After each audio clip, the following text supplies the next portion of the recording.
As the first month of the new year tails to a close, we bring you two top draw matches that will mark this Super Sunday. While one team will be fighting to keep its place in the top 4 of the points table, the other 3 will be battling to pave their way. From Tilak Maidan in Basco to Nehru Stadium in Fatorda, the next 180 minutes of football may make all the difference.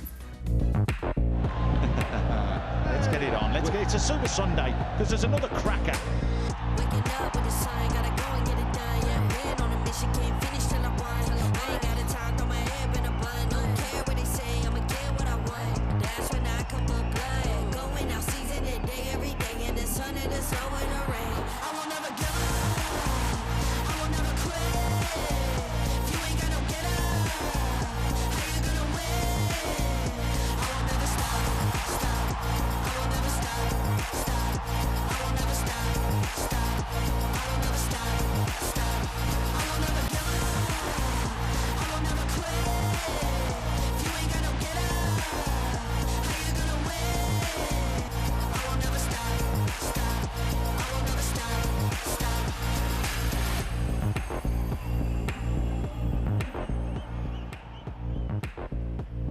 A loss in their last game has hurt ATK Mohun Bagan's chances of finishing on top of the points table. Can they bounce back at the Fatorda tonight? They take on the Kerala Blasters that have gone unbeaten in 5. But first, it's the Chennai's Marina Machins against the Nizams of Hyderabad in a high-stakes battle at Basco's Tilak Maidan.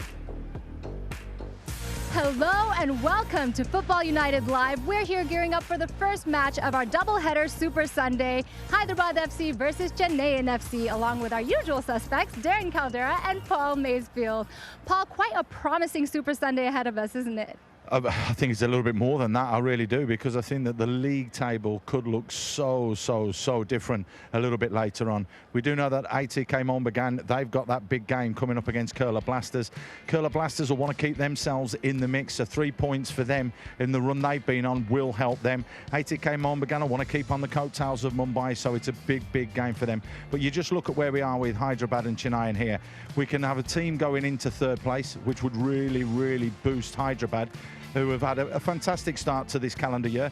Chennai, 3 points for them, just puts them level on points with Hyderabad and keeps everything tight and compact. So there's loads at stake today. And like I said, I've got a feeling that the league table could look very different in 180 minutes. Well, now let's jump into the game at hand. Darren, inconsistency seems to have plagued both Hyderabad and Chennai. How do you see them approaching today's match? I mean, both teams have been struggling off late. If you look at it, Hyderabad had a great start to the new year, winning their first 2 games, but have drawn the last 4. So that's very uncharacteristic of Hyderabad FC. On the other hand, you have Chennai, who've been struggling to score goals, have only managed to score 4 goals in their last 6 games. I mean, that's not normal, really, but there's a lot at stake here. I mean, 3 points, and I think both teams will be gunning to get all 3. Well, it's huge, isn't it? I mean, only a point a game for Chennai, and when you turn around, it's near enough a point and a half a game, just over that for Hyderabad, 11 as opposed to 4, as you mentioned. And just the start they've had has been better. So it's a massive game for Chennai for me tonight. And when we bring the team lineups in, there's maybe 1 or 2 little surprises. It's going to be intriguing. It's going to be absolutely interesting to see where this game can and will be won, you know, but particularly with Hyderabad and the form they've been in. What was it, 4 draws back to back. Yeah, that's going to be tough for them, isn't it, to try and turn those draws into wins now. Well, guys, we saw Hyderabad register their biggest win of the season against Chennai just a month ago. 4-1 was the scoreline there. That's got to play on the minds of the players tonight, no? I don't think it's really going to play on the minds. I mean, it happened a while ago, and Hyderabad have played a few games after.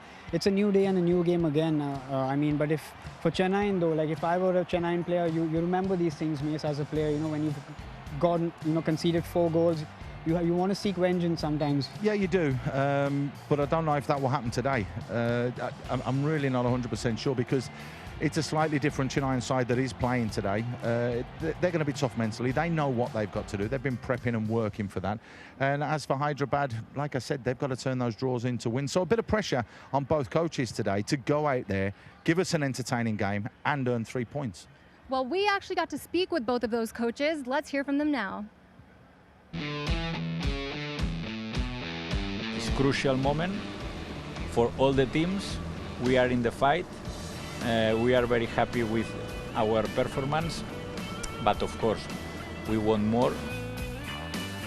we are in the race, and then many teams are in the race for the playoffs. So we try also our best. All the teams are very compact in the table. The most important is to finish in the top 4. But I would be very happy if we finish with good feelings this season. The game against Hyderabad, the first game, I think not just the result, even the game was very, very bad from our side. So, but we stand up. Now we have 90 minutes to win Chennai next game. I think that will be a very different game. We know that the 3 points is the most important what we can take from this game, and this is what the team also need to take, the 3 points.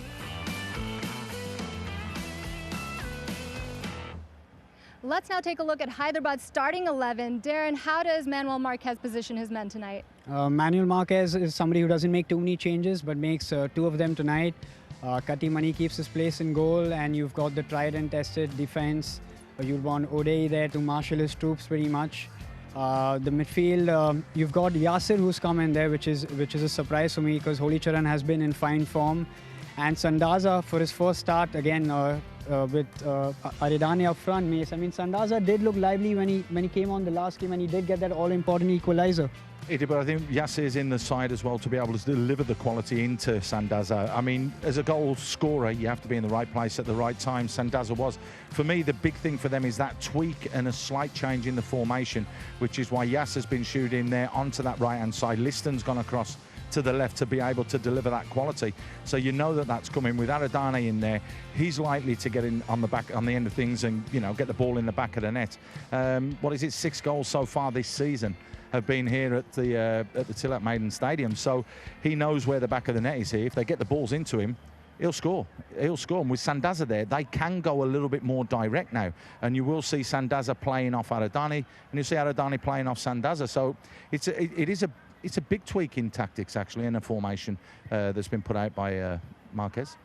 Well, let's go ahead and get our fans in on it. We have a Hyderabad FC fan standing by now. What's your question? Hi, I'm Sohan, and my question is, we have discussed the quality of Liston and Yasir in the Hyderabad team. How do the experts rate the 2 Indian fullbacks, Akash Mishra and Ashish Rai? I mean, Akash Mishra and Ashish Rai are probably the best Indian fullbacks right now who are playing together. They've been playing consistently, giving you an 8 on 10 every single game. I mean, if you look at their stats, I mean, defensively as well, you've got Yasir who's got the most interceptions, and then you've got Akash Mishra who's got the most tackles in there. And it's not only that they're very sound defensively. I mean, they offer a lot of quality going up front. Every time there's a winger, basically, if there's Holi Charan or there's Liston who has the ball, you find one of them always supporting the winger. Absolutely. I think the best thing is and let's not forget, they're defenders, and they defend, and they can defend well. And when you're young and you've got that pace, it gets them out of trouble. We saw Misra there getting back in, having to do his defensive duties, and then when they go forwards, they get into good positions and deliver quality into the box. You know, we've seen Ashish down the right doing that. We just saw an instance there. But this, for me, I mean, this should have been a goal. I mean, but this is what this young boy has. He's 19 years old. He's had 3 years in Germany. He's come over here. He has absolutely set the league alight, Misra. He really, really has for me. They've also had the most crosses as fullbacks, Mace. I mean, they're probably leading the charts with a lot of things. I mean, this shows the amount of confidence and quality they have been playing with. Well, they do have the license to do that. And I think that that's one thing that Marquez has done. He's turned around and said, go and enjoy your football. Defend when we've got to defend. Get forwards and get your crosses in. The game's simple.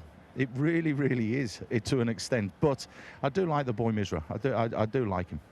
Well, you can certainly count him as one of the brightest young Indian players this year.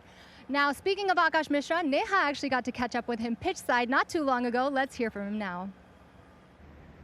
Akash, you've been a revelation in your debut season, already a big talking point. How have you enjoyed your journey in the Hero ISL so far? It's really nice to be in ISL. When I came and when I started my first game, it was a bit scared, but with the help of the coaching staff, with the help of the senior players and other players, it's very nice. You've captured the attention of the Indian national team coach. That must be a great motivation for you. Yes. I heard the interview which he said some of some of my friends told me about. So yeah, it's really motivating me. And how do you assess your own performance this season? Is there anything that you would like to work on? I think yes, there is always a thing which we can improve, and like still there is a lot to improve. Even my coaches tell me what are my points which I have to work on. Do you expect a tough game in the flanks tonight against Chennai and FC? Yes, they are like a very tough team, and last time also we played, that was a very good game, so we are looking forward to a tough game. Thanks for chatting with us, Akash. Have Thank a you good game. so much. Let's now check out Chennai's starting 11. Darren, can you please lay out their starting 11 for us? I think Mace is going to get this one for me. Oh, am I? Okay, yeah, I'll do it then, no worries. Yeah, you've got to turn around. 2 changes as well. Sipovic is out suspended, so that's the issue, that's the problem. It's Tangri that comes into the back line to partner Ali Sabir. The rest remains the same. Then just moving a little bit further forwards, exactly the same as it was last time, Memo, with Jermanpreet. But again, Rahim Ali comes in, and it's Sylvester that is the man that misses out, but Isma gets the nod up front. Now, I'm wondering if Isma's going to drop a bit deeper, Rahim Ali will push a little bit further on, and Tangri at the back. Is that going to be enough strength for this Chennai side with only 3 foreigners, Darren? I mean, Sipovic is going to be a massive miss, Mace, because Tangri comes in there. We have seen him in defense earlier, but now he's coming up against Aridani and Sandaza. We know both are physical and they are good in the air, so he needs to be like really alert over here. And then you've got Rahim Ali. I mean, he had a great start to the season again, but I feel he's lost a bit of steam off late, Mace. I think that the beauty of it is he can always switch Memo to go back into that defensive line and push Tangri a little bit further forwards, because I agree with you. It's going to be a tough ask for them tonight up against Sandaza and Aridani. Well, now Chennai has had a little bit of struggle attacking as of late. What do you attribute that to, Paul? Not scoring goals, but it's not from lack of trying. 136 shots, I think it is, that they've had going towards goal, which is absolutely unbelievable.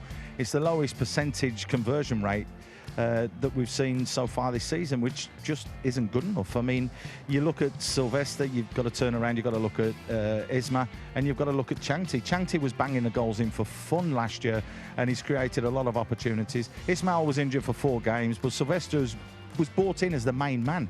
But again, it's similar to BFC. They haven't got an out-and-out number 9 for me, Darren. I mean, they have been doing everything right till they reach the attacking third. I feel the build-up's really good. They've got good movement in midfield. But then again, you have to score those goals, Mace. You're never going to win the games if you don't score.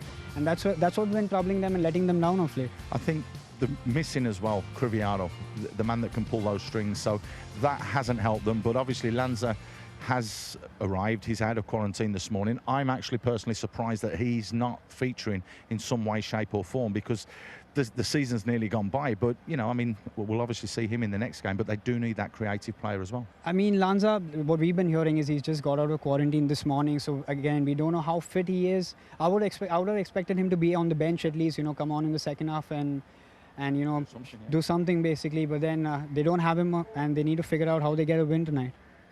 Well, going back, talking about Changte, Neha actually got to catch up with him not too long ago. Let's hear what he had to say.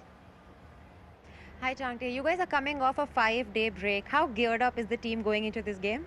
Yeah, we all know that today is one of the most important match for this season, because this is a final game for us. And we are well prepared and we will give our very, very best today. The team has collectively taken quite a few attempts, but they failed to convert those attempts. What is the reason, according to you, for this inconsistency? Yeah, well, we've been working really hard in the training pitch. Of course, we couldn't convert the way we wanted it in the pitch, but today is the time to deliver, and today is the time to show that we have been working hard. Like you said, today's a massive game for you guys. If you win this one, you could replace Hyderabad FC in top 4. Yes, exactly. How much of a responsibility you think is on your shoulders to get all 3 points for the team tonight? Yes, I think today is the time to show that the fans, to the coaches and all the players that I'm capable of doing something great. And of course, it's not only me; it's all about the team. And I think we can do it. Thanks for chatting with us. Good luck for the game.